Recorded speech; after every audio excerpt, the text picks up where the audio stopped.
हाँ।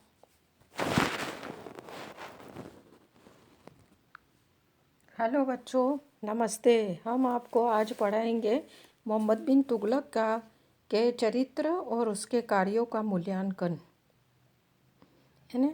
तो उसके बारे में हम पढ़ेंगे। मध्यकालीन जो भारत के इतिहास में ऐसा मतलब जो है कोई भी ऐसा मुस्लिम राजा नहीं हुआ है जिसका कोई चरित्र विवादास्पद रहा हो। लेकिन मोहम्मद बिन तुगलक एक ऐसा शासक था जिसका चरित्र बहुत विवादास्पद रहा है। इनके सभी इतिहासकार इस बात से सहमत है कि मोहम्मद बिन तुगलक व्यक्तिगत गुणों की दृष्टि से मतलब अद्वितीय शासक था। मध्यकालीन भारत का एक अच्छा राजा था। उसकी बुद्धि तीव्र और कुशाग्र थी।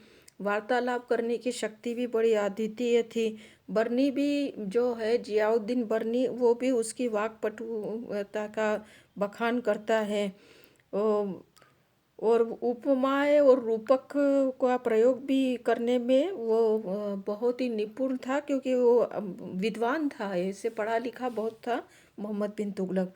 मध्यकालीन विद्या की सभी शाखाओं जैसे साहित्य है, इतिहास है, दर्शन शास्त्र, अलंकार शास्त्र, काव्य, तर्कशास्त्र, गणित, चिकित्सा शास्त्र, ज्योतिष, इस सभी का वो मतलब में उसने विद्यता प्राप्त की थी। अच्छा अध्ययन इसने किया था। ललित कलाओं का भी बड़ा शौकीन था और संगीत का से भी उसे बहुत लगाव था।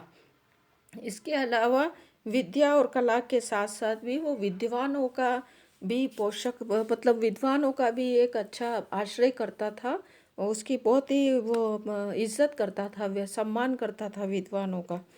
तो इस तरह से उसका ये बात है। उसका चरित्र जो है नैतिक स्तर पर उसका चरित्र वैसे कहते हैं कि बहुत ही ऊंचा था, क्योंकि वो व्यसनों से मुक्त था। शराब और जुआ ये जो है मद्यपान जो करते हैं या जो जिस तरह का है उससे वो दूर था। और स्वभाव और आदत से भी वो कर्मठ व्यक्ति था। और मतलब उसमें धार्मिक रूप से सहिष्णु था। अपने मतलब वो किसी भी तरह से वो भेदभाव, हिंदू मुसलमान इस तरह के भेदभाव नहीं करता था। धार्मिक रूप से वो इस्लाम धर्म के सिद्धांतों को मानने वाला था। और 5 वक्त की नमाज पढ़ना, रोज़ा रखना, इस तरह से उसके मतलब जो है धार्मिक किताबों का अध्ययन करना, पढ़ना, ये सारी चीज़ें मतलब वो करता था जो एक मुसलमान जो जिसकी श्रद्धा अपने धर्म के प्रति होती है, तो वैसा वो था। इसके अलावा वो वीर सैनिक था, कुशल सेनापति भी मानते हैं उसको, क्योंकि अपने पिता के शासनकाल में भी उसने युवराज के रूप में भी युद्ध लड़े थे और अपने शासनकाल में भी कई युद्ध लड़े थे। और उनको मतलब बहुत सारे प्रदेशों को जीत जीत करके दिल्ली सल्तनत को मिला दिया था। विद्रोह को भी मतलब दबाने में पूर्ण रूप से सफल तो रहा था। लेकिन फिर भी मतलब क्या है कि उसके साम्राज्य इतना बड़ा हो गया था। और जो है वो ये बहुत ही उत्तर भारत, उत्तर और दक्षिण से लेकर बहुत लंबा चौड़ा था। तो उसको क्या है कि उसको संभालना उसके लिए बड़ा मुश्किल हो गया था। पर इसका कारण ये नहीं है कि वो सैनिक दृष्टि से दुर्बल था, ऐसा इसको नहीं करते। लेकिन उसके कुछ गलत नीतियाँ थी, उसके कारण वो क्या है कि ऐसी परिस्थितियों का निर्माण हुआ जिससे वो असफल रहा। मतलब उन उसकी योजनाएं असफल रही और वो जनता के अंदर बदनाम हो गया था। जबकि वो हमेशा से अपनी जनता की भलाई करने का सोचा, लेकिन उसकी योजनाएं जैसे कि वो दोआब में कर बढ़ाना, है न, दीवाने कोही की स्थापना करना और राजधानी परिवर्तन करना, ये सारी जो सांकेतिक या तांबे के सिक्कों का प्रचलन करना, ये सभी चीज़ें हैं, उसमें उसकी योजनाएं असफल हो गई थी। ये सभी चीज़ों के होने के बावजूद भी वो शासक के रूप में तो वो असफल ही रहा है, क्योंकि उसने पिता से एक बहुत बड़ा पिता से भी उत्तराधिकार के रूप में साम्राज्य मिला, और उसके अलावा उसने भी बहुत बड़े साम्राज्य का निर्माण किया था। तो वो क्या है कि इतने बड़े साम्राज्य पर वो नियंत्रण नहीं रख पाया, और इस तरह से जब वो मतलब उसकी मृत्यु से पूर्व ही साम्राज्य का बड़ा हिस्सा जो है उसके आधिपत्य से मुक्त हो गया था, और जगह जगह पर विद्रोह होने लगे थे, और उन विद्रोह के दमन के लिए इधर उधर दौड़ता रहा, और अंत में उसकी मृत्यु हो गई थी।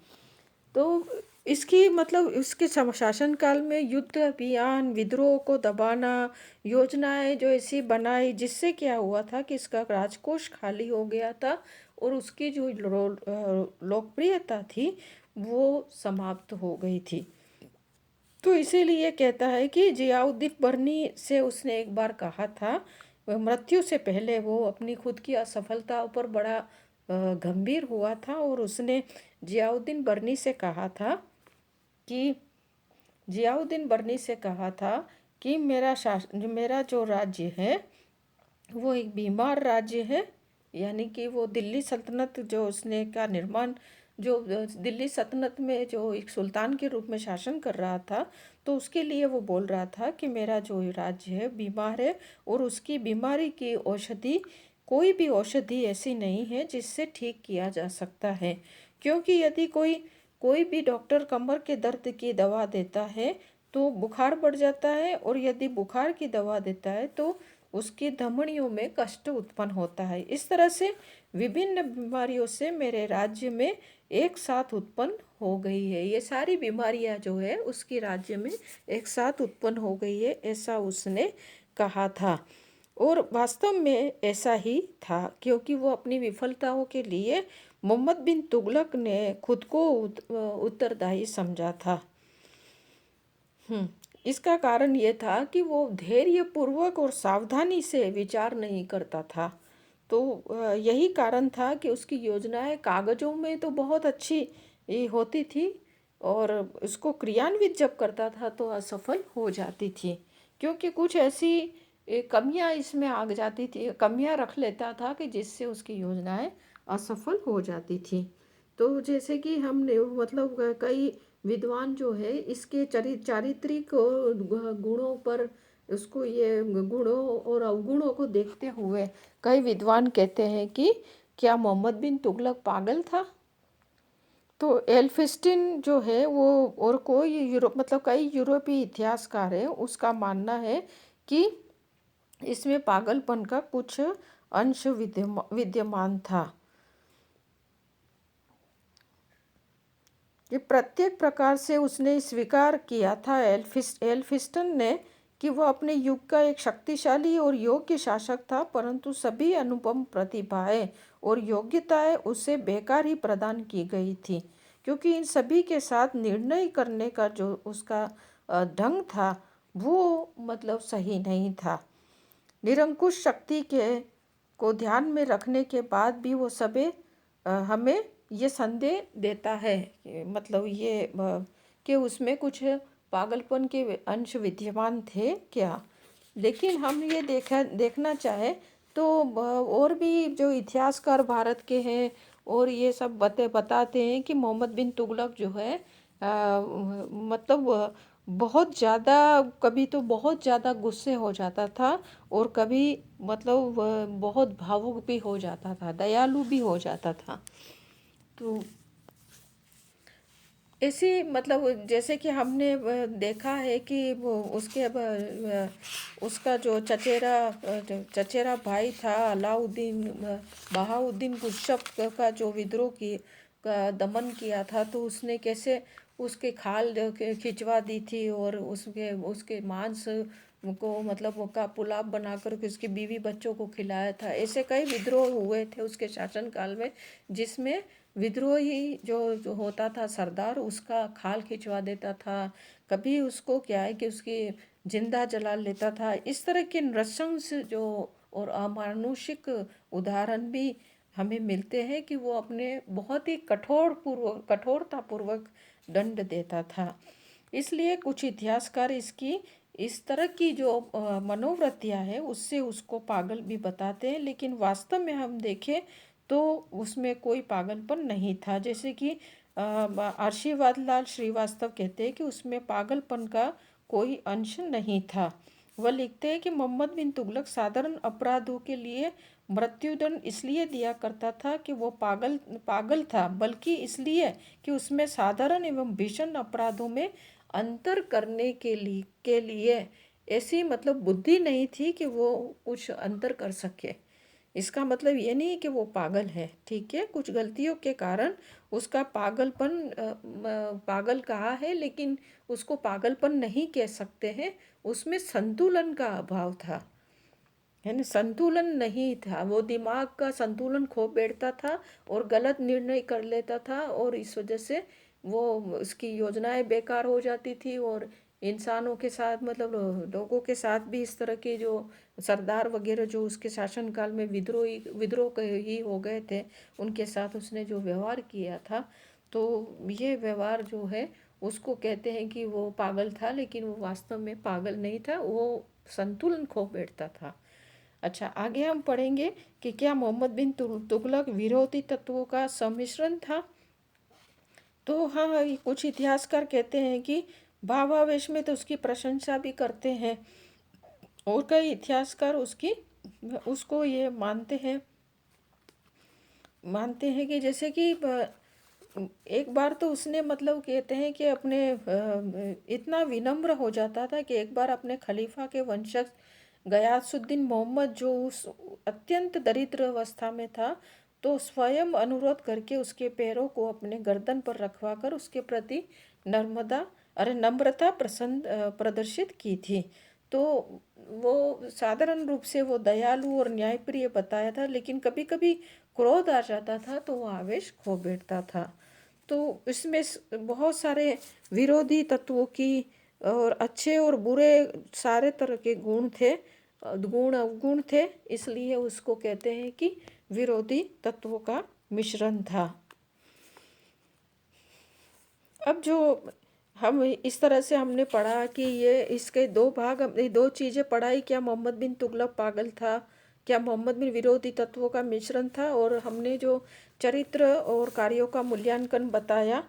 तो इस तरह से ये आपको हमने ये बताया, और अब अगला जो उसके बारे में बताएंगे थोड़ा कि थोड़ा सा भी मैं वो आपको बता देती हूँ कि मोहम्मद बिन तुगलक के समय में एक अच्छा मतलब दरबारी कवि और साहित्यकार, जो एक अच्छा शासक, अच्छा मतलब साहित्य और कला का पोषक था, और उसने दरबारी कवि कई दरबारियों को अपने दरबार में प्रश्रय दे रखा था, जिसमें इब्न बतूता का नाम आता है, और जियाउद्दीन बर्नी का भी नाम आता है, आईने मुल्क का नाम आता है, बदरुद्दीन मोहम्मद, शमशे सिराज, अकीफ़ जो है तारीख़ फ़िरोज़ शाही लिखी है। तो इन सब जो है, और इन सब जो है विद्वानों को उसने अपने दरबार में प्रश्रय दिया था। और कला के क्षेत्र में भी उसने कई ऐसी खास जो उसकी जो बताते हैं कि विद्वानों को प्रश्रय, उसके शासनकाल में कई किताबें लिखी गई थी, और जैसे कि इब्न बतूता ने किताबुल रहला लिखी थी। इब्न बतूता के बारे में हमने बहुत पहले, जब भारतीय मध्यकालीन भारत के इतिहास के स्रोत में बताया है आपको, तो उसको उस वीडियो को आप पर देख लीजिए एक बार। तो इब्न बतूता जो था वो मुरिश यात्री था, और किताबुल रहला लिखी है। जियाउद्दीन बर्नी है तारीख़ फ़िरोज़शाही और फतवा जहादारी लिखी है। और बदरुद्दीन मोहम्मद जो है मोहम्मद बिन तुगलक का दरबारी कवि था, और उसके शासन का मतलब उसने मोहम्मद बिन तुगलक के शासनकाल में दो ग्रंथ जो है दीवान और शाहनामा जो लिखा है, और जिसमें मतलब अपने स्वामी मोहम्मद बिन तुगलक के कार्यों की प्रशंसा करते हुए कविताएं लिखी है।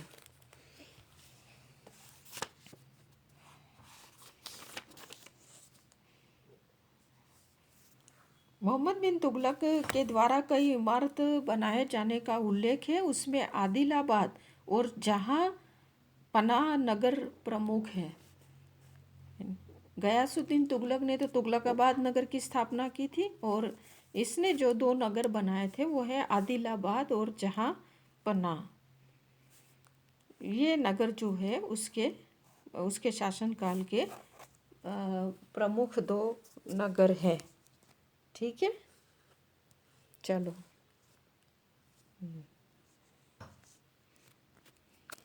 Thank you.